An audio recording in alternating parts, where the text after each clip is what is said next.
Waouh, 6000 abonnés. Merci à toutes et à tous. Habituellement, je tutoie mes abonnés, mais là, je vais vraiment m'adresser à l'ensemble d'entre vous. 6000 abonnés, franchement, ça pourrait être génial si je les avais atteints en quelques mois, si les vues suivaient, mais sur ma chaîne, c'est pas ça. Je vais vous faire un bref historique de ma chaîne YouTube et après, on va parler un petit peu des projets à venir. Mais en gros, ma chaîne est ouverte depuis 2011. J'avais une autre chaîne YouTube avant ça, qui était vraiment dans les débuts de YouTube, et à l'époque, il n'y avait pas ce genre de culture d'abonnés. Mais j'avais des vidéos qui marchaient plutôt bien. Bref, j'ai fait une connerie, elle s'est fait striker, la chaîne a disparu.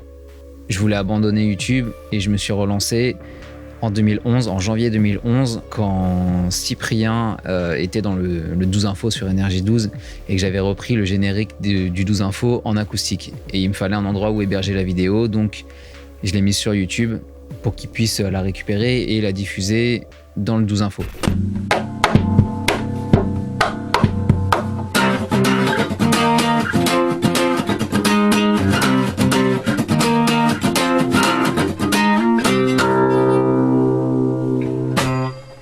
À cette époque-là, je pensais vraiment que les gens allaient chercher qui j'étais et tomber sur ma chaîne YouTube et s'abonner. Ma chaîne, je voulais que ça reste quelque chose de musical, donc j'y mettais que mon travail d'artiste. J'y mettais seulement mes clips, j'y mettais seulement mes covers, seulement mes brouillons musicaux, mes essais, les trucs comme ça. Je voulais vraiment que ce soit que de la musique. Dans cette époque-là, 2011-2015, j'ai eu des mini coups de boost de la part d'amis youtubeurs, de la part d'amis musiciens et de la part d'un grand buzzer. Pour ceux qui me suivent depuis longtemps, vous savez déjà, pour les petits nouveaux, mes premiers coups de boost, en gros, ça m'a rapporté à chaque fois 200-300 abonnés, pas plus. Mais j'ai eu un coup de boost de Cortex, parce qu'on a fait une vidéo ensemble où on reprenait la jument du Michaud en acoustique avec son fameux DRA. Allez, on se tape tous les deux ensemble.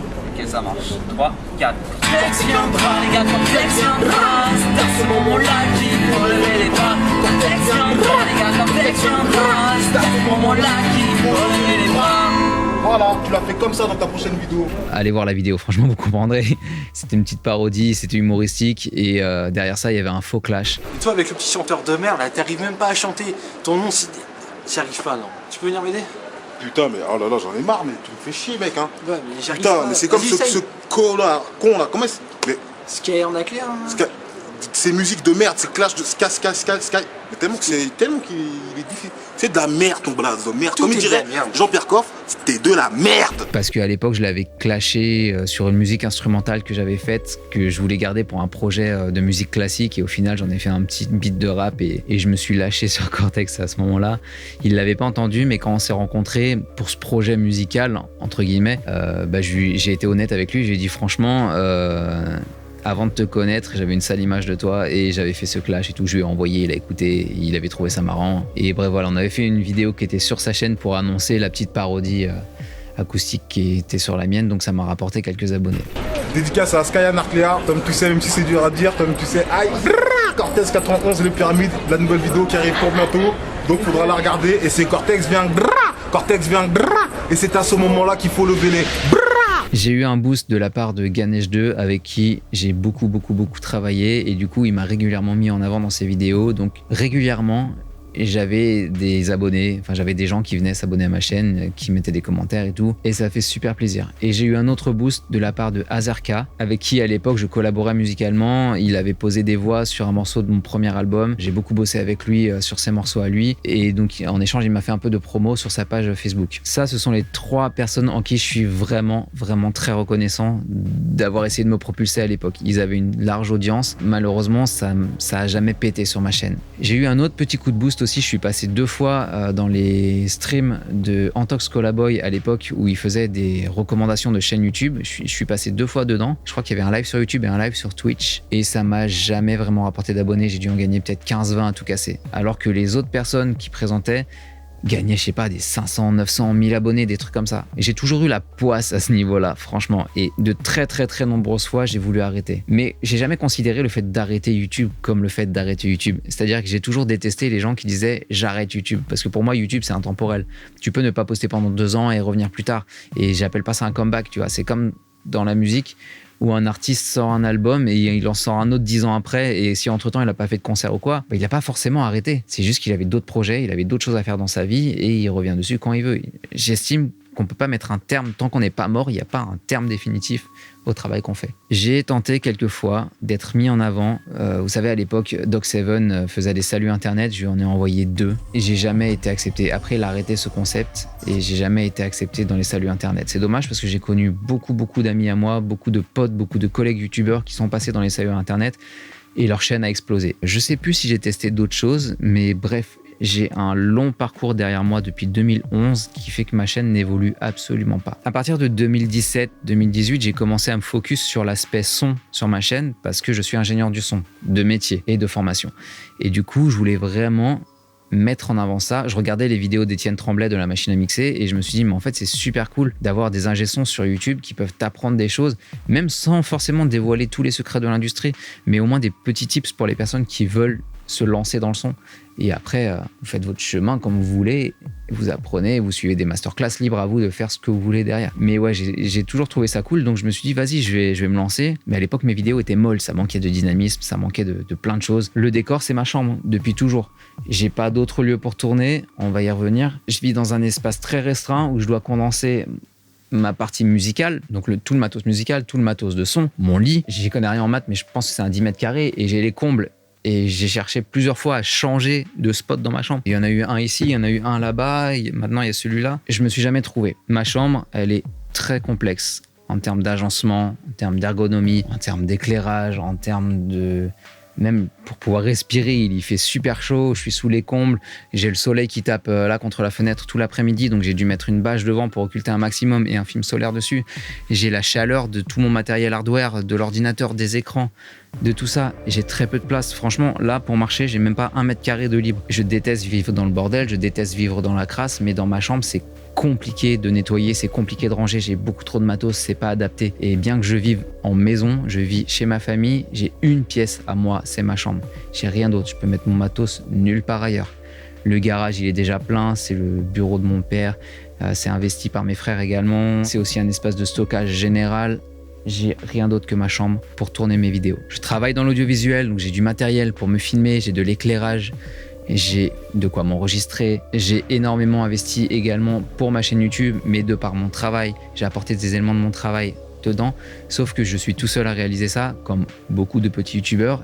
Et forcément, il y a plein d'idées que j'ai que je peux pas faire ou que je dois réorganiser autrement parce que j'ai qu'un plan fixe. Pareil pour le matériel, je veux aller au plus simple, je veux pas me compliquer la vie. Comme quand on est en tournage, sur un vrai tournage d'un film ou n'importe quoi, je veux pas me compliquer la vie à mettre 1000 éclairages de partout, à mettre un micro-cravate, une perche, machin. Je veux vraiment aller au plus simple quand je fais ma chaîne YouTube. Et si je fais ça, c'est parce que c'est un gain de temps. Quand je tourne, que je tourne pendant 2-3 heures d'affilée, je veux pas perdre 1 heure d'install, 1 heure de désinstall. J'ai pas la motivation pour ça, j'ai pas la force pour ça. Et surtout, j'ai pas les vues qui vont avec ça. C'est un point essentiel des 6000 abonnés. Ce pourquoi je suis pas si content que ça, c'est parce que les 6000 abonnés ne font pas leur nombre de vues. Je poste une vidéo, elle peine à démarrer, elle fait 30 vues dans les 24 heures. De temps en temps, elle décolle, j'arrive à 200, 300, ça stabilise à 300. Parfois, j'ai des vidéos qui montent à 1000. Rarement, j'ai des vidéos qui percent, qui vont à 15 000 ou quoi. J'ai une vidéo qui a dépassé les 100 000, je crois, mais je suis plus très sûr, je crois. Elle s'est bloquée vers les 80 000. Mais bref, à revérifier. Je suis plus comme avant où j'étais tout le temps derrière les stats H24 plusieurs fois par jour. Maintenant, franchement, je m'en fous complètement. Quand je fais des vidéos, elles sont intemporelles. La majorité de mes vidéos sont intemporelles. Quand je te présente du matériel, c'est parce que n'importe qui dans 2 ans, dans 10 ans peut tomber dessus et vouloir voir ce que ça vaut. Quand je fais des vidéos musicales, c'est de la musique, c'est du consommable sur le long terme. Tu peux écouter de la musique même dans 2 ans. Je sais pas, moi j'écoute encore des groupes que j'écoutais quand j'étais ado. C'était il y a 17 ans. Mais ça me ferait plaisir qu'il y ait un public qui m'attende, qui attende les sorties de mes vidéos. À l'époque, j'avais un rythme régulier. Je faisais une vidéo toutes les 2 semaines. J'ai fait ça pendant 1 ou 2 ans. Après, j'ai une fréquence de 1 vidéo par semaine. J'ai fait ça pendant 2 ans, je crois. Après, j'ai ralenti la cadence, une toutes les 2 semaines à nouveau. Et maintenant, je les sors un petit peu quand je veux. Avant, je sortais mes vidéos tous les jeudis soirs à 17h, 17h30, 18h dans ces eaux-là. Après, j'ai décalé au vendredi. De temps en temps, je revenais au jeudi. Mais bref, j'avais vraiment une date de sortie. C'était pas suffisant. Pourtant, j'applique les codes. Je suis allé au YouTube Space plein de fois, j'ai suivi des ateliers, j'ai suivi des masterclass, j'ai suivi des talks, j'ai suivi plein de trucs. J'ai pris tous les conseils, j'ai appliqué tous les conseils, ça évolue pas. Ma chaîne est stagne depuis le début, c'est pareil pour tous mes réseaux sociaux, j'ai toujours eu une poisse à ce niveau-là. Si c'est Skyar Nacléa qui fait quelque chose, ça marche pas. Si quelqu'un d'autre fait la même chose, ça fonctionne, ça buzz, ça perce. Je suis un boomer de YouTube. J'étais là au tout début. 2005, j'avais ma chaîne YouTube, j'avais une chaîne Dailymotion. J'ai toujours été là, j'ai toujours connu tous ceux qui étaient là à ce moment-là. Il y en a certains, c'est des amis à moi, d'autres on s'est perdu de vue, d'autres j'ai dû les dégager de mes contacts, j'ai dû les dégager de ma vie parce qu'ils ont fait des grosses conneries dans leur vie. Il y en a d'autres, c'est des gens avec qui j'ai bossé. Les nouvelles générations, pareil, je commence à les connaître aussi du fait que je taffe dans l'audiovisuel. Malgré ça, il y a quasiment personne qui m'a filé des coups de pouce. Il y a des gens qui m'ont donné des conseils, j'ai appliqué ces conseils parfois sur le long terme, parfois parce que j'avais des vidéos qui étaient déjà prêtes d'avance et fallait que je les publie. Et donc les nouvelles choses, les nouveaux formats et tout, ça devait attendre pour que je mette en place les conseils qu'on m'a donnés. J'ai vraiment testé plein de choses et on en est toujours là. J'ai 6000 abonnés en 13 ans et je fais peut-être que 100 ou 200 vues par vidéo. J'ai pas de communauté derrière moi, j'ai personne qui vient sur mon serveur Discord, qui me sert justement à annoncer quand je sors des projets. Une communauté active, j'ai presque personne qui laisse des commentaires, j'ai personne qui laisse des likes, personne qui partage mes vidéos et franchement, c'est un énorme combat mental parce que ça fait des années que je me dis que je rêve de percer dans la musique et que si j'arrive à percer sur internet, ça me permettrait de pouvoir vivre de ma musique parce que je pourrais sortir des albums tout le temps. J'ai le matos, j'ai les connaissances, j'ai l'expérience, j'ai tout ce qu'il faut pour sortir de la musique. J'ai de l'imagination musicale à n'en plus finir. J'ai 3 albums qui sont en pré-production que je veux pas enregistrer tout de suite parce que je veux pas les sortir dans le vent. J'ai déjà sorti 3 albums actuellement qui ont fait leur petit bout de chemin, mais c'est pas suffisant. J'ai plein de paix à mon actif. Je suis signé sur un label, j'ai un label qui n'attend que ça, que je sorte de la nouveauté sur ce label. Et pareil, je veux rien sortir dans le vent. Quand je fais des concerts, c'est pareil, je les annonce sur internet, il n'y a pas grand monde qui vient. Vous allez dire que dans cette vidéo, je fais que ça de me plaindre.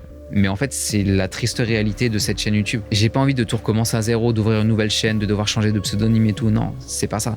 J'ai une identité numérique, je veux la garder. J'ai un pseudonyme, j'ai un actif, j'ai des collaborations, j'ai eu plein de choses, j'ai plein de projets à venir. J'ai un fichier texte avec plus de 100 idées de vidéos à faire, sans compter les autres vidéos spontanées qui viennent, sans compter les placements de produits, sans compter les vidéos comme ça exceptionnelles. Exceptionnelles dans le sens où c'est quelque chose qui n'était pas prévu et que je fais comme ça sur le moment. Et en plus, je propose du nouveau contenu sur ma chaîne YouTube, maintenant axé sur le skate, parce que je suis un passionné de skate depuis toujours. J'ai une vidéo où je parle justement de mon parcours dans ce sport, et c'est vraiment quelque chose que j'aime énormément, qui m'aide à tenir le coup, qui m'aide à faire de l'actualité en fait sur ma chaîne YouTube et sur mes réseaux sociaux, parce que si on doit attendre que je parle de son ou de musique, ça va traîner parce que j'ai une situation familiale qui fait que je suis énormément bridé dans ce que je peux faire. Tourner des clips, ça coûte super cher. J'ai un travail en tant qu'ingénieur du son dans la vie réelle qui me prend énormément de temps. J'ai des périodes creuses comme janvier, février, mars, et j'ai des grosses périodes actives comme en ce moment. Mai, juin, juillet, je suis booké de partout. Mon mois d'août, actuellement, il est calme. Septembre, octobre, novembre, ça tabasse. Décembre, en général, ça tabasse. Donc, bref, j'ai moins de temps qu'avant à me consacrer à la chaîne YouTube. Mais paradoxalement, j'ai beaucoup de temps à consacrer à YouTube et à la musique. Mais si je perçais sur YouTube, ça me permettrait de réduire le travail à côté. J'ai un handicap, mais je suis visiblement pas éligible à l'AAH. J'ai refait une demande tout récemment. On verra si elle passe ou pas, mais c'est extrêmement long pour avoir une réponse. Ça fait 1 mois et demi, 2 mois que j'ai envoyé le dossier. La moyenne, c'est 4 mois. Pour que mon premier dossier ait été accepté, ça a pris 1 an et demi. Donc on verra bien à ce niveau-là si j'arrive à me stabiliser ou pas, si j'arrive à dégager plus de temps. Mais YouTube, moralement, ça devient envahissant. En fait, me dire que je fais tous ces efforts pour 3 fois rien, ça devient envahissant. Et j'arrête pas ma chaîne, hein. Loin de là. J'ai encore d'autres projets à venir. Et actuellement, je suis en train de chercher des bureaux, des locaux, quelque chose. Ça a un coût. C'est un coût financier, donc je dois me restreindre dans ce que je peux obtenir. Je dois également partager ça avec des collègues pour qu'on puisse diviser les frais et que ça coûte moins cher. Sauf que quand c'est un espace qui est petit, actuellement, je vise des locaux de 15 mètres carrés. C'est minuscule et je sais qu'à 3 dedans, on ne tiendra pas. Mais ce que je veux en faire, c'est des studios pour tourner d'autres vidéos sur ma chaîne YouTube, faire des collabs, faire des podcasts, faire plein de choses, pouvoir faire mes rendez-vous clients là-bas, pouvoir peut-être stocker du matos sur place, me délester de tout ce qui m'envahit ici, là, dans cette chambre. Mais ça va me coûter cher. Et je suis peut-être pas encore prêt à investir là-dedans parce que mon but à moi, c'était d'avoir ma maison, obtenir un prêt pour acheter une maison, en faire mon studio d'enregistrement, de mixage, de doublage, bruitage, bref, ce genre de choses, et pouvoir télétravailler et y être surtout tranquille en campagne, pouvoir faire du bruit à n'importe quelle heure. Ça, c'était mon projet de vie et actuellement, il se casse la gueule. Donc, pour compenser ça, je cherche des locaux à moindre coût, proches de chez moi, pour quand j'ai du matos à aller chercher ou des trucs comme ça. C'est en projet. J'ai une visite aujourd'hui, au moment où je tourne cette vidéo, je veux dire. Sauf qu'on m'a appelé pour me dire qu'il y avait eu un dégât des eaux. Donc finalement, la visite est reportée. J'ai 2 autres locaux en vue. Je cherche seulement depuis avant-hier. Donc voilà. C'est peut-être pas pour tout de suite. Si on investit les lieux, ce sera peut-être pas avant septembre. Mais c'est pour dire que la machine est en route à ce niveau-là. Donc je pourrais proposer du nouveau contenu, du nouveau décor et tout. Je pourrais peut-être commencer à taffer sur d'autres projets. Actuellement, je suis en train de préparer une émission podcast filmée, mais plus sur la base de podcast, dédié aux guitaristes. J'ai déjà tourné 2 épisodes, je dois en tourner 3 autres là sur les 2 semaines à venir, et j'ai encore tout un tas d'amis guitaristes à qui je vais demander de participer à cette émission. Et j'ai fait un formulaire aussi pour les personnes qui sont intéressées, mais ça, je le mettrai vraiment quand je commencerai à publier les vidéos. J'essaye déjà de tourner une première saison, la publier et après voir les retours, voir ce qu'il en est et voir si des nouvelles personnes veulent se joindre à moi pour cette émission. Et j'ai encore tout plein d'autres clips à tourner, j'ai tout plein d'albums en préparation, j'ai plein de choses, j'ai vraiment beaucoup de projets. Mais le but principal de cette vidéo, c'était de vous dire merci pour ces 6000 abonnés. Merci, mais ça a pris 13 ans quand même pour avoir 6000 abonnés, alors que d'autres les font en quelques mois. Merci pour les rares personnes qui suivent mon contenu et qui interagissent avec mon contenu, qui laissent des commentaires, qui regardent, qui partagent, qui like. Merci à vous pour ça. J'espère continuer longtemps sur cette lancée. J'espère réussir à trouver le contenu qui va faire percer ma chaîne YouTube. Mais c'est dur parce que c'est du contenu de niche que je fais. Dans la musique, il y aurait tellement de choses à faire. Je pourrais faire des critiques d'albums, je pourrais faire des réactions, je pourrais faire des... comment on appelle ça ? Des actualités musicales, je pourrais parler de telle ou telle histoire de tel ou tel groupe. J'ai déjà essayé d'ailleurs de faire une vidéo podcast comme ça avec l'histoire de David Bowie pour le morceau Heroes. Malheureusement, la vidéo a été un petit peu invisibilisée, je sais pas pourquoi. Elle a fait presque aucune vue alors que je connais des millions de personnes, façon de parler évidemment, qui écoutent David Bowie et qui s'intéressent à sa vie, à son histoire. Et là, dans le son, cette vidéo, elle est vraiment super importante pour comprendre la révolution qu'on a eue musicalement en termes de réverbération. Et même, l'histoire est super intéressante. Et contrairement à ce qu'on peut entendre ou lire sur Internet, j'ai eu une source fiable qui a travaillé avec l'ingénieur du son de David Bowie, qui a pu me confirmer ces détails-là, parce qu'il y avait des rumeurs et tout autour de certaines choses, et j'ai la vraie histoire dans ma vidéo, et elle a fait peut-être que 80 vues ou 100 vues ou un truc comme ça. Enfin bref, restez à l'affût parce qu'il y a de la nouveauté qui arrive très prochainement, et de toute façon cette chaîne YouTube n'est pas morte. J'essaie juste de prendre un rythme moins chronophage et de publier quand j'ai envie de publier, de pas trop me prendre la tête avec ça. Mais j'aimerais bien faire un peu plus de collab, et c'est pour ça que je vais lancer le podcast La Guitare de machin. Ça, vous allez découvrir ça très prochainement. C'était Skyarn, ciao.